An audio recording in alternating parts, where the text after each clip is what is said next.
Welcome back. It's now time for a special new segment that we like to call Mental Wellness Wednesdays. Obviously, we have to have Dr. Tracy Alloway here to do this, so we have you on all the time, but you know what? Let's make it a regular type of thing. I love it. And when it comes to, mental wellness, it's something that's very important to talk about, and I think that this is a great thing to do. Let's first of all ask you this, Tracy. Dr. Alloway, for everybody watching, we feel so familiar with you, but you're a psychologist that's been a professor with a private practice now. So have you seen in your practice people that are legitimately depressed because the holidays have come? Did it come on like a wave like we hear about? It is, and it's very different from seasonal affect depression. I know we've talked about this on this show as well, because the holiday blues, as it's sometimes called, often is a result of loneliness, but also conversely, a kind of enmeshment with your family, where that enmeshment meaning you're so close, you don't feel like you have any boundaries, any separation from certain family members that maybe you don't see all year round. And now all of a sudden, a mom, a grandparent, an uncle, an aunt, they're trying to tell you what to do, how to do it, and it can feel very claustrophobic, and this can kind of increase a sense of depression. So when you hear holiday blues, it's a real thing. It exists. And it doesn't have to go hand in hand with some tragic loss that you experienced. It can be just a malaise.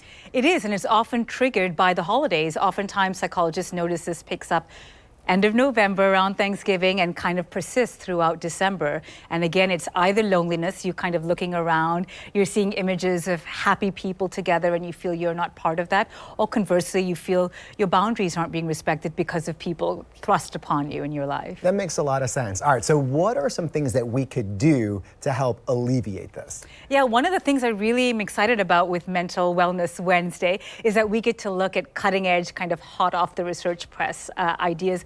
And a study that just came out last month showed that a simple action of calling someone, just even for a brief phone call, reduced loneliness and depression. So just even picking up your phone and saying, hey mom, hey aunt, hey friend from high school, just a quick check-in, how are you doing, what are you up to this week, made such a huge difference. Let me ask you this, I know this sounds weird, but does a text count, or is it actually hearing the voice on the other end and going that extra distance, if you will, with communication? Such a great question. And in this case, the study focused specifically on phone calls, not a text. Yeah. So if you feel you can overcome, I know sometimes people have anxiety about actually calling someone, but if you just even time yourself and say, for 1 minute, I'm going to check in and see how they're doing, it can make a huge difference to people experiencing holiday blues. I'm so glad you said this, because I'm one of those people that does need to reframe in my mind what a phone call is, because I do get anxious when someone says, hey, will you have time to chat later? I get instantly, I don't want to say resentful, but I'm like, can't we settle this over time?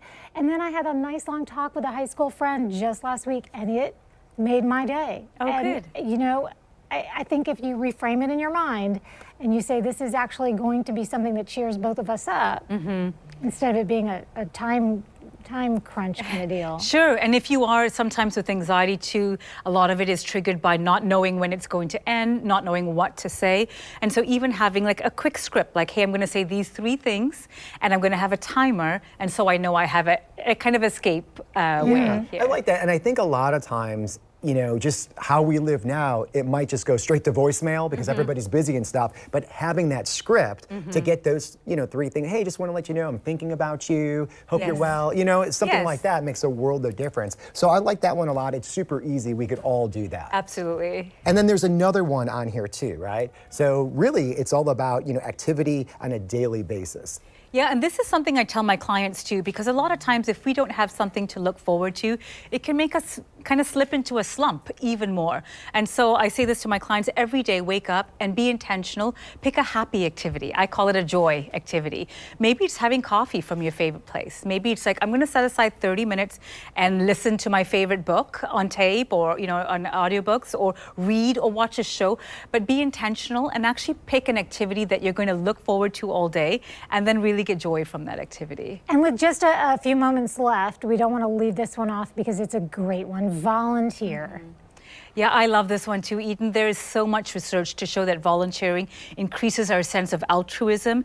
There's so many studies to show that when we're struggling with mental health, giving or volunteering can switch a perspective. It takes us out of our own kind of ruminative or overthinking cycle and helps us shift our focus to someone else. So a really powerful and easy, free way to make a difference. Yeah, and you know, these are great obviously for this time of year, all three of these, but it's something you could do really all year long. That's now, true. people would like to learn more about you and connect. How can they do that? I have a website, tracyalloway.com. I'm on social media, Dr. Tracy Alloway, and I love connecting with the audience. So That's wonderful. And stick around because now we want to have some fun. We're going to bring you back a little bit later in the show, Tracy, just play a couple games with us. I can't wait. We're going to be right back.